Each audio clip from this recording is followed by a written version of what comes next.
Hello everyone, and welcome to the magical adventure of Drought and Sleety.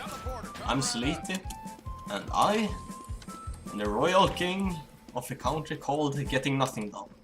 Or... wait a minute. I guess we're spawn camping. Anyway, I am the royal king of a country called Getting Nothing Done. Or as it's also known, Get None Done. And I would like to tell you a little story about this country. You see, this country is a peaceful country, lying on the north of Scotland, on a small, on a small island. And all the inhabitants of Get None Done are lazy fuckers, as to be expected from an island with such a name. Oh well. Oh, action. And the one sticky kills me.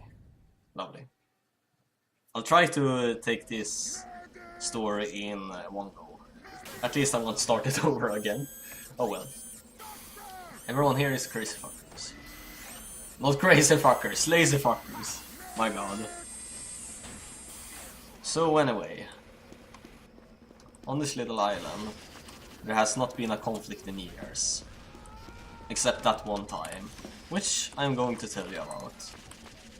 You see, once upon a time, as all good stories start, the Brits, the polite Brits, decided to invade the Get None Done, as not that very many stories start. So the Brits, polite as they are, had sent out a note to us in the land of Get None Done, where they had politely told us that they were going to war and wanted to conquer us.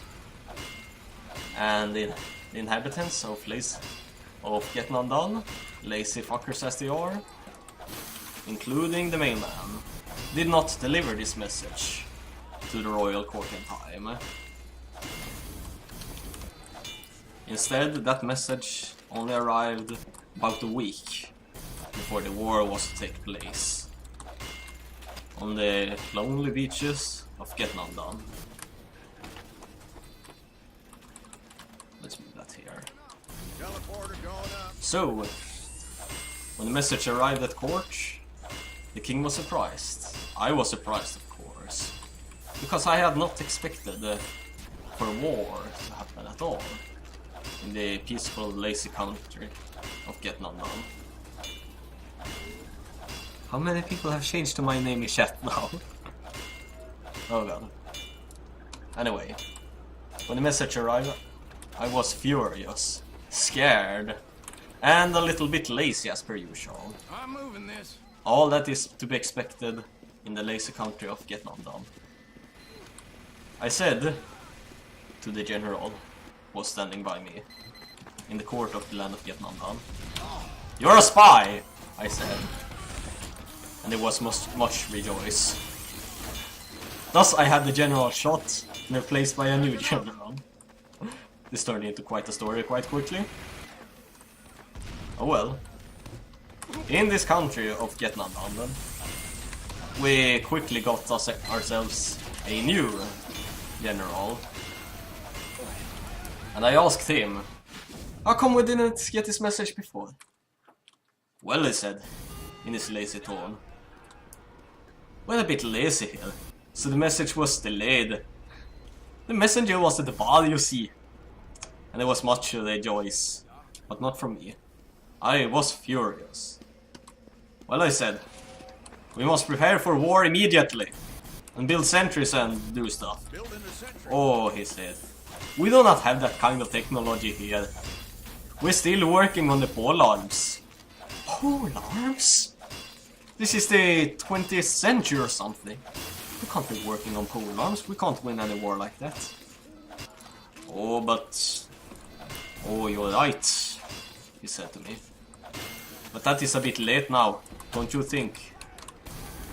Indeed it was late.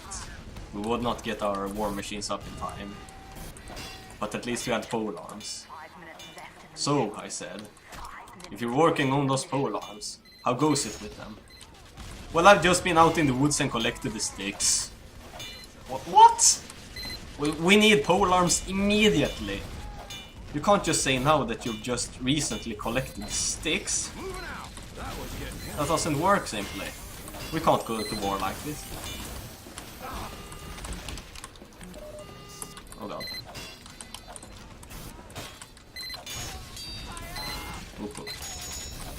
We can't go to war like that, he said.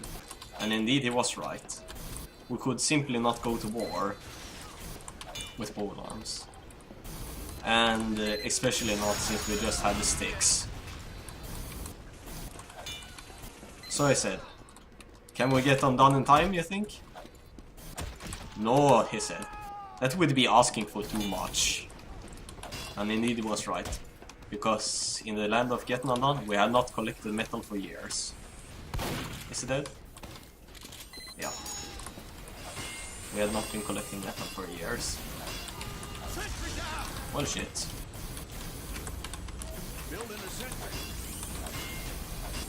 So, we can fight with the sticks at least? Oh yes, he said. An army of 5 is well trained. An army of 5? We need an army of hundreds if we should stand a chance against these marauders. Oh, he said. That would be too much. We wouldn't be able to get that army in time. And indeed he was right. The king sighed.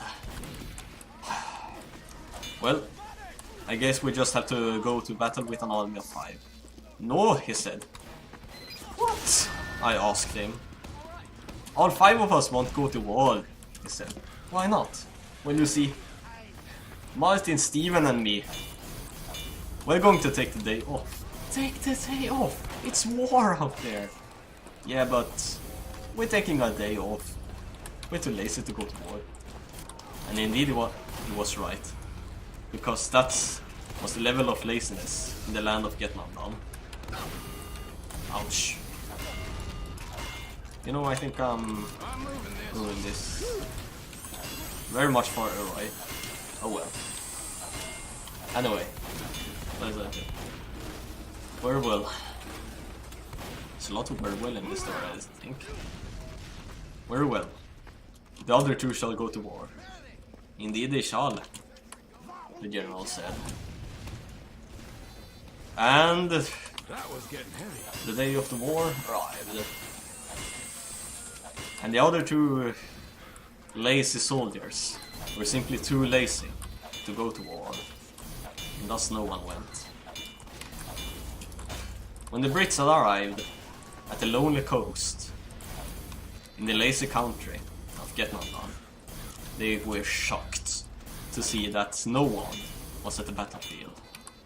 The Brits looked around, scared, terrified, unknowing from where the enemy was going to attack, when the enemy was going to attack. And thus the Brits, polite as they were, decided to leave the island. They decided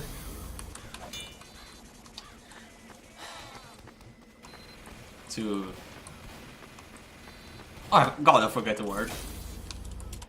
They decided to give up, raise the white flag as they said, sing the French national anthem. They... Oh well. My little voice, could you please tell me what the word I'm looking for is? I forgot. Thank you. Anyway, that thing that the voice just said, so did the Brits. And there was much to rejoice in the lazy country of Getting Undone. For they had indeed won their first war, and fought their only war in their history. The citizens of Getting Undone were actually not aware that they had won a war. Because once again, the messenger was too lazy to deliver the message. And that brings us to the end of story. I hope you liked it, everyone. See you some other time. Goodbye.